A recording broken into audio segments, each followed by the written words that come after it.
जय हिंद दोस्तों, कैसे हैं आप लोग की तैयारी कैसा चल रहा है। जैसा कि आप लोगों को पता है, बिहार पुलिस बिहार दरोगा का एग्ज़ाम का डेट जो संभावित डेट है वो आ ही गया है। तो आप लोग को तैयारी किस हिसाब से करना है।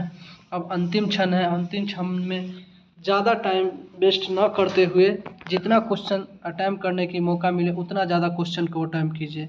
और हम यहाँ पे कह सकते हैं कि आप जितना ज़्यादा हो सके वन लाइनर क्वेश्चन को देखिए और उसके बाद सेट प्रैक्टिस कीजिए। सेट प्रैक्टिस जितना कीजिएगा उतना आपके लिए वेस्ट होगा, क्योंकि आप ज़्यादा क्वेश्चन को टच कीजिएगा और उसी क्वेश्चन में से कहीं ना कहीं आपको बदलाव के साथ देखने को एग्ज़ाम में मिलेगा।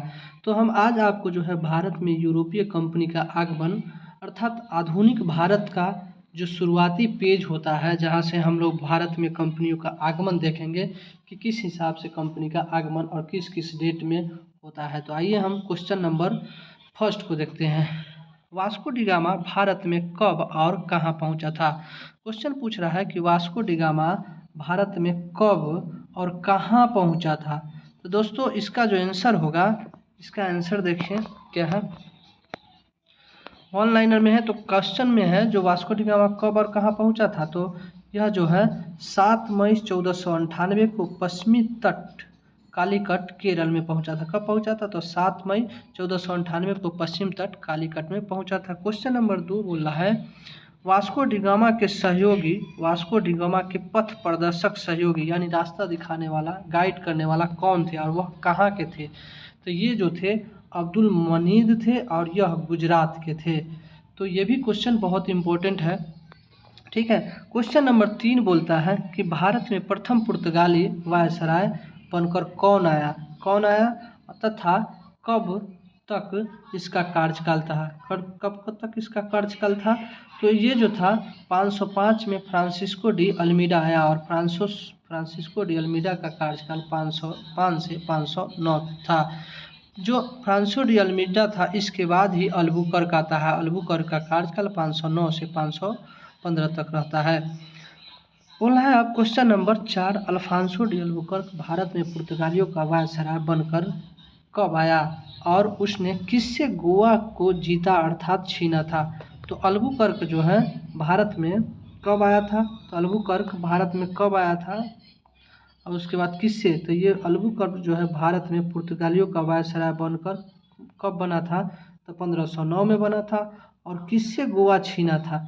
तो यह जो है भारत में वायसराय 1509 बन के आता है अल्बुकर्क और बीजापुर के शासक यूसुफ आदिल शाह से 1510 में गोवा छीनता है, अर्थात गोवा यह जीत लेता है। उसके बाद क्वेश्चन नंबर 5 आता है पुर्तगालियों ने अपनी पहली व्यापारी कोठी कहाँ खोली थी। तो पहली व्यापारी कोठी कहाँ खोली थी, तो कोच्चिन में खोला था। क्वेश्चन नंबर 6 है दक्षिण पूर्वी तट पर पुर्तगालियों एकमात्र बस्ती अर्थात गांव का नाम क्या था, तो यह जो था थन सो में था। पुर्तगाली ईस्ट इंडिया कंपनी की स्थापना कब हुई थी, तो पुर्तगाली ईस्ट इंडिया कंपनी की स्थापना 1698 में किया गया था। उसके बाद आता है भारत सरकार ने पुर्तगालियों से गोवा को कब मुक्त कराया था, तो 18 दिसंबर 1961 को आया था। उसके बाद आता है पुर्तगाली के बाद भारत में कौन आया, पुर्तगाली के बाद भारत में कौन लोग आए, तो पुर्तगाली के बाद भारत में डच आया था। पहला डच यात्री कार्नेलियन हाउटमैन था जो 1596 में भारत के पूर्व सुमात्रा पहुंचा था। कौन, कार्नेलियन हाउटमैन। क्वेश्चन नंबर पुर्तगाली से खत्म। अब यहाँ पे आता है डच ईस्ट इंडिया कंपनी से संबंधित क्वेश्चन। ठीक है, अभी बेसिक हम बता रहे हैं, उसके बाद आप लोग की डिमांड जैसा हो तो हम इसको बिल्कुल टॉपिक बाय क्वेश्चन को करवाएंगे आप लोग को सेट। ठीक है, तो यहाँ पे आता है डचों ने भारत में अपना प्रथम व्यापारिक कोठी या फैक्ट्री कहाँ स्थापित किया था और कब किया था, तो मछलीपट्टनम में किया था 1605 ईस्वी में डच ने किया था। प्रथम व्यापारिक कोठी या फैक्ट्री कहाँ स्थापित किया था, तो मछलीपट्टनम में 1605 में किया था। डचों को दूसरी व्यापारिक कोठी कहाँ स्थापित हुआ था, उन्होंने कौन कौन सा कार्य किया, तो डचों का जो दूसरी व्यापारिक कोठी है, दूसरी व्यापारिक कोठी कहाँ स्थापित हुआ था डचों ने, तो पुलिकट में हुआ था। और डचों ने अपने स्वर्ण सिक्के पैगोडा को ढाला और पुलिकट को ही समस्त गतिविधियों का केंद्र बना दिया था। क्वेश्चन नंबर 12 आता है, डचों को भारत में अंतिम रूप से पतन किसके मध्य युद्ध में होता है, किसके मध्य युद्ध में होता है?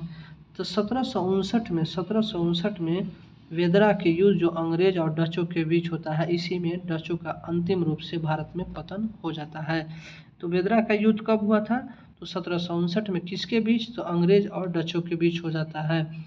उसके बाद आता है डच ईस्ट इंडिया कंपनी की स्थापना कब हुआ था? तो डच ईस्ट इंडिया कंपनी की स्थापना 1602 में हुआ था। उसके बाद आता है अंग्रेज ईस्ट इंडिया कंपनी से संबंधित क्वेश्चन। अब यहाँ पर दे रहा है रानी, इंग्लैंड की रानी एलिजाबेथ प्रथम ने ईस्ट इंडिया कंपनी को अधिकार पत्र कब दिया था, कब प्रदान किया था? तो इसका जो आंसर हो जाएगा 31 दिसंबर 1600 ईस्वी में। उसके बाद आता है प्रारंभ में ईस्ट इंडिया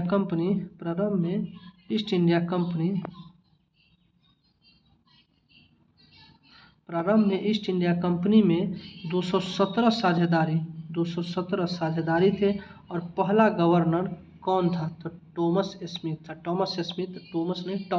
था। उसके बाद आता है, सॉरी दोस्तों गूगल है, मुगल दरबार में जाने वाला प्रथम अंग्रेज कौन था? तो मुगल दरबार में जाने वाला प्रथम अंग्रेज कौन था? तो यह था कैप्टन हॉकिंस। कैप्टन हॉकिंस जो था जेम्स प्रथम का राजदूत के रूप में अप्रैल 1609 में जहांगीर के दरबार में आया था। किसके दरबार में आया था? तो जहांगीर के दरबार में आया था। कौन? तो कैप्टन हॉकिंस अंग्रेज का प्रथम अंग्रेज था जो मुगल दरबार में आया था। तो कैप्टन हॉकिंस किसका? तो जेम्स प्रथम का राजदूत था और 16 अप्रैल 1609 में जहांगीर के दरबार में आया था। क्वेश्चन नंबर 17 बोलता है भारत आने वाला पहला अंग्रेजी जहाज कौन था? तो पहला अंग्रेजी जहाज पूछ रहा है तो रेड ड्रैगन था।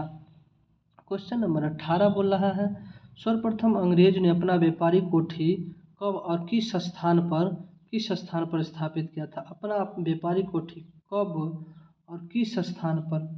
तो सबसे पहले 1611 में दक्षिण पूर्वी समुद्र तट मसूलीपट्टनम में स्थापित किया था। उसके बाद आता है 1615 में सम्राट जेम्स प्रथम ने किसे अपना राजदूत बनाकर मुगल सम्राट जहांगीर के दरबार में भेजा था? किसने? जेम्स प्रथम ने किसको राजदूत बनाकर अपना मुगल सम्राट जहांगीर के दरबार में भेजा था? तो सर टॉमस रो को फरवरी 1619 में भारत में रहा और अंग्रेज जहांगीर से व्यापारिक छूट प्राप्त करने में सफल हुए। कौन? Sir Thomas Roe.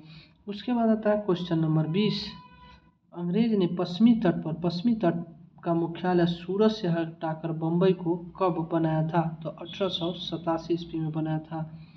Question number 21 है बंगाल के शासक शाह शुजा ने सर्वप्रथम अंग्रेजों को व्यापारिक छूट अनुमति कब दिया था और इस अनुमति को क्या कहते हैं? तो इसका जो है व्यापारिक छूट की अनुमति 1651 में शाह शुजा ने दिया था और इसे निशान कहते हैं। क्वेश्चन नंबर 22 बोल रहा है अंग्रेजी ईस्ट इंडिया कंपनी ने तीन गांव सूतानोती, कालीकट और गोविंदपुर की जमींदारों को 1200 रुपये भुगतान कर प्राप्त किया था और यहाँ पर किसका निर्माण किए थे? तो 1698 में फोर्ट विलियम का निर्माण किया था। किसका? फोर्ट विलियम का निर्माण कब किया था? तो ये क्वेश्चन सीधे पूछ देता है कि फोर्ट विलियम का निर्माण कब हुआ था? तो क्वेश्चन 1698 में। ठीक है, किसने किया था? तो ईस्ट इंडिया कंपनी ने, अंग्रेज ईस्ट इंडिया कंपनी ने किया था।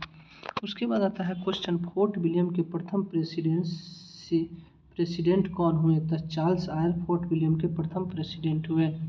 भारत में फ्रांसीसियों की प्रथम कोठी फ्रैंक कैरो के द्वारा सूरत में कब स्थापित किया गया था? कहाँ किया गया था? तो सूरत में, फ्रांसिस्को द्वारा सूरत में जो था प्रथम कोठी। क्वेश्चन को समझिए, भारत में फ्रांसीसियों की प्रथम कोठी किसके द्वारा था? फ्रैंक कैरो के द्वारा सूरत में कब स्थापित किया गया था? तो 1668 में। दोस्तों इसमें कई क्वेश्चन है। देखिए सबसे पहले आपसे ये भी पूछ सकता है कि भारत में फ्रांसीसियों की प्रथम कोठी कहाँ स्थापित किया गया था?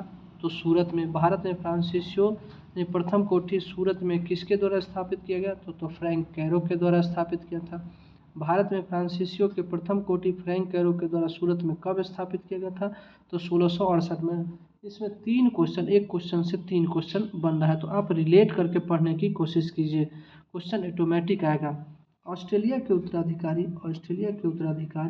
से प्रभावित कर्नाटक का कौन सा युद्ध था? तो ऑस्ट्रेलिया के उत्तराधिकार से प्रभावित कर्नाटक का प्रथम युद्ध था। प्रथम युद्ध 1746 से 48 था। ऑस्ट्रेलिया के उत्तराधिकारी के युद्ध में कौन सा संधि के साथ समाप्त हुआ? तो एला सापेल की संधि 1748 के साथ ऑस्ट्रेलिया के उत्तराधिकारी अर्थात प्रथम कर्नाटक युद्ध की समाप्ति हुई।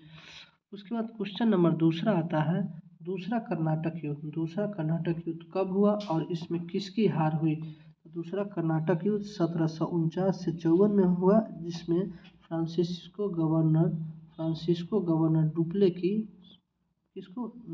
की हार हुई।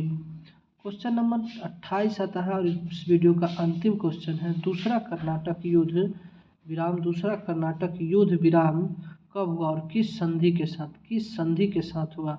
तो दूसरा जो कर्नाटक युद्ध है, दूसरा कर्नाटक युद्ध युद्ध विराम पांडिचेरी की संधि 1755 के साथ समाप्त हुआ।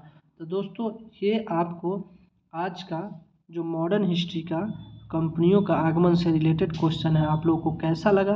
कमेंट कीजिए, लाइक कीजिए, शेयर कीजिए और आप बताइए कि ये क्वेश्चन आपको कैसा लगा। तो आप लोगों को स्टडी विथ राजीव 1298 जैसा कि आप लोग को बिहार दरोगा और Bihar police special class series में कंटिन्यू वीडियो प्रोवाइड कर रहा है, तो उसी से रिलेटेड आपको वन लाइनर ये वीडियो है। तो इस वीडियो को देखिए और अपनी तैयारी को और प्रोग्रेस कीजिए और जोर शोर से तैयारी में लग जाइए। जय हिंद दोस्तों।